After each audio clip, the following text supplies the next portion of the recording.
Good evening. So in this video I'm going to talk about my reasons for justifying gold and silver as the best long-term investment, and why I've kind of stopped buying other things that are around, the same sort of price point. If your average investor, your average guy who's not a millionaire, hasn't got hundreds of thousands of pounds of disposable cash in the bank to spend on things, the sort of things I'm looking at are for people that have got reasonable income. They want to put some money into something aside for like their pension, retirement, for their kids, whatever. They want to buy something and they want to hold it and they want it to go up in value.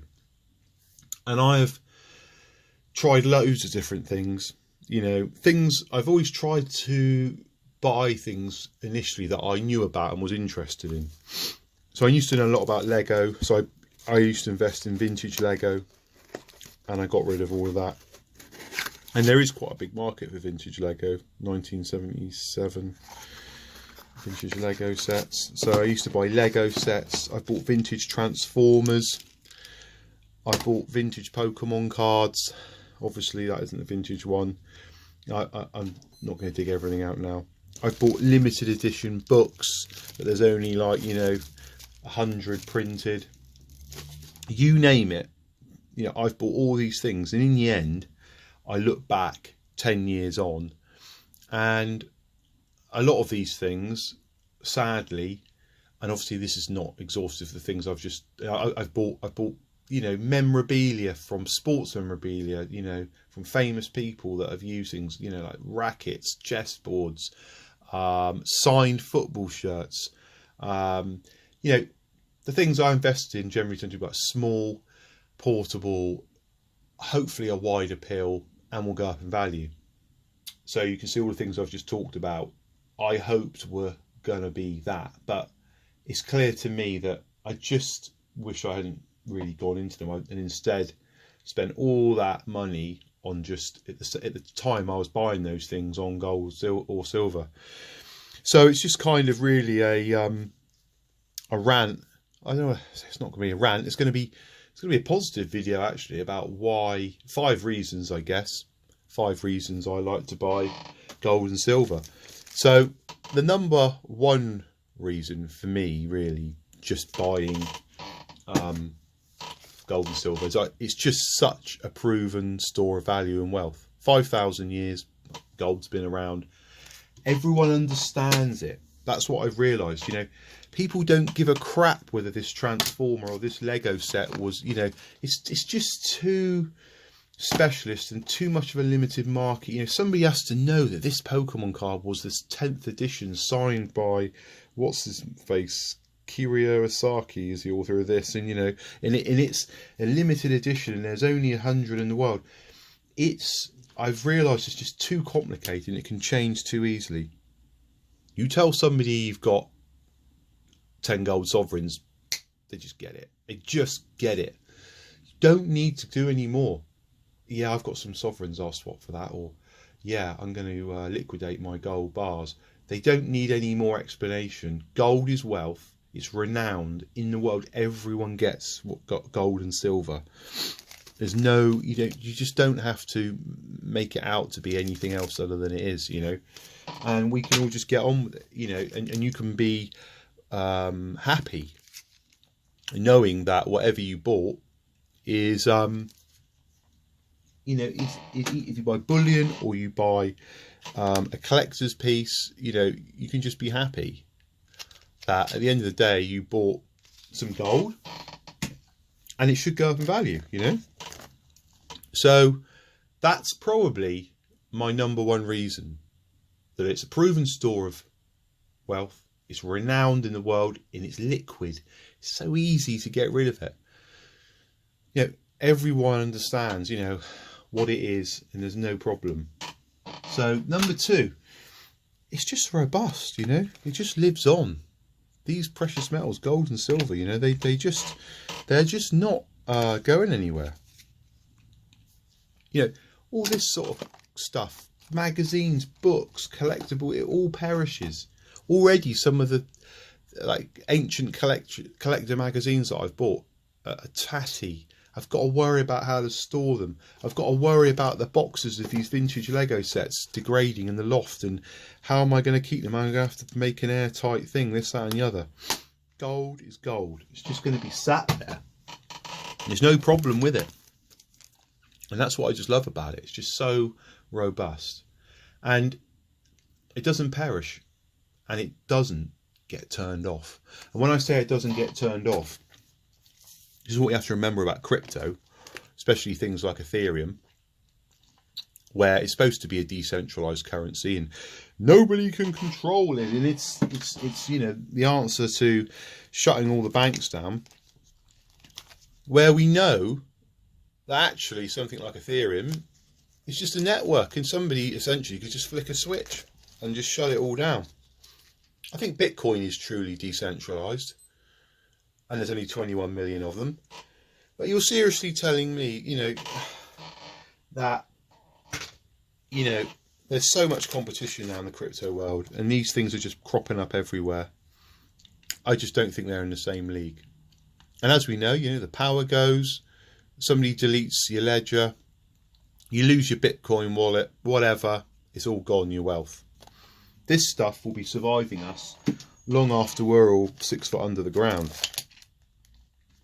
Number 3, what I just love about gold and silver is really, it's just so portable store of wealth. Yeah, there we've got whatever it is, $1,500 worth of gold, an ounce of gold, $1,800. If I had to stack that up now in $20 notes, you know, I'd have a pile like this, you know.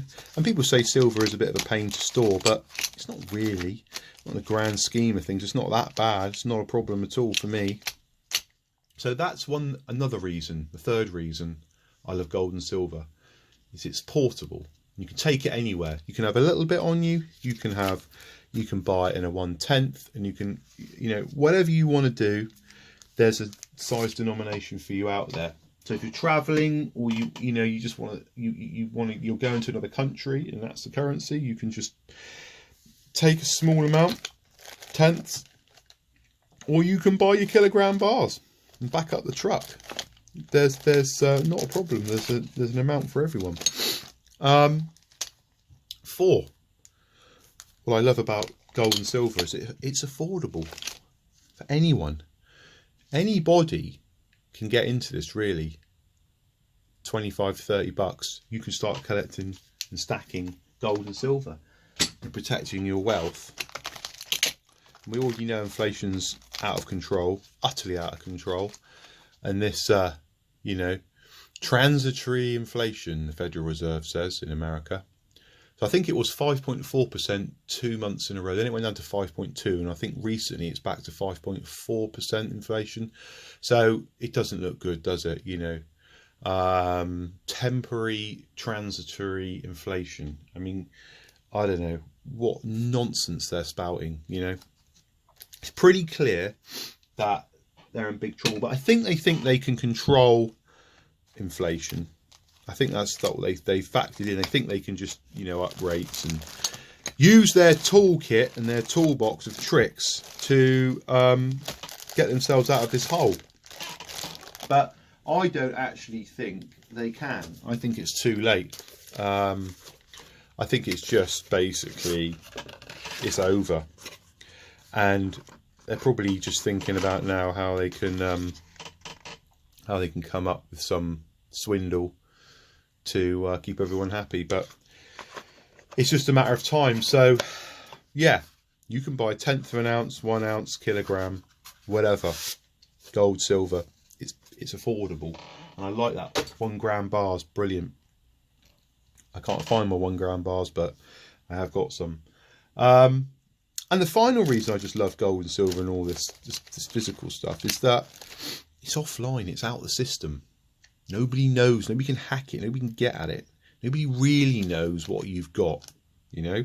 And I believe in the future we're going to go full circle. And when cash is gone and we're all on the government crypto provided by our government, so they know everything we do, every transaction, where you bought your can of beans from, what shop you went in, everything.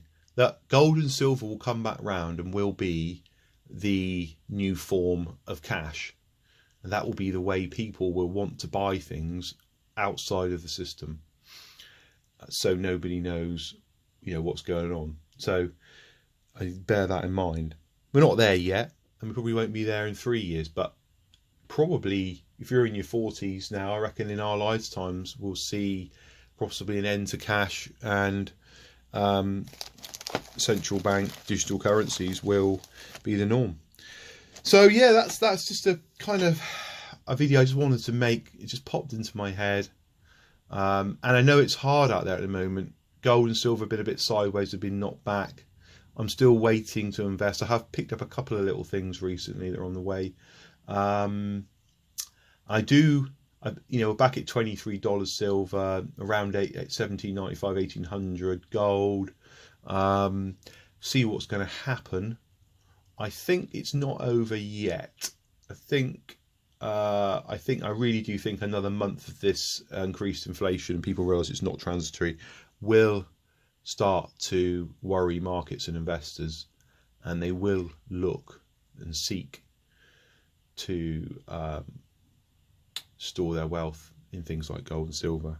I think it's just inevitable. It's just playing out very slowly. I think they're holding up and thinking, you know, this constant money printing is just going to get, you know, any moment it's all going to be okay again. And Christmas is around the corner, I suppose, and they're hoping that that's going to you know, give the economies a boost. But you know, I just think it's marking time really for the inevitable mega crash of crashes, and just make sure you're well positioned for such a thing. But you know, you could do a hell of a lot worse than buying an ounce of gold or silver or whatever it is that you can afford. A lot worse things to spend your money on. And like I say, going back to the beginning, all the sort of tat that I've bought, that I suppose, you know, you could say, oh, well, it's your bad judgment, you didn't buy the right collectible things and all the rest of it. But I did quite a bit of research, you know, and these things they have gone up a bit in value and they're still in demand, but I just find them messy and they're babyish, you know, these things, you know. Like property is probably something which is on par. You know, you can't really go wrong with a good bit of property. But this is big boys game. You know, you not only get the satisfaction of collecting coins and metals, but you're actually putting something away that has a real store of wealth for the future. And that's a double whammy. There's not many hobbies that are like that. And that's why they say it's a hobby of kings, coin collecting. So I'll leave it there, and I hope you enjoyed this video, and give us a thumbs up if you did, and subscribe. That really helps me out. It shows us people interested in my content and my rants, and I will see you soon. Have a great weekend. Bye for now.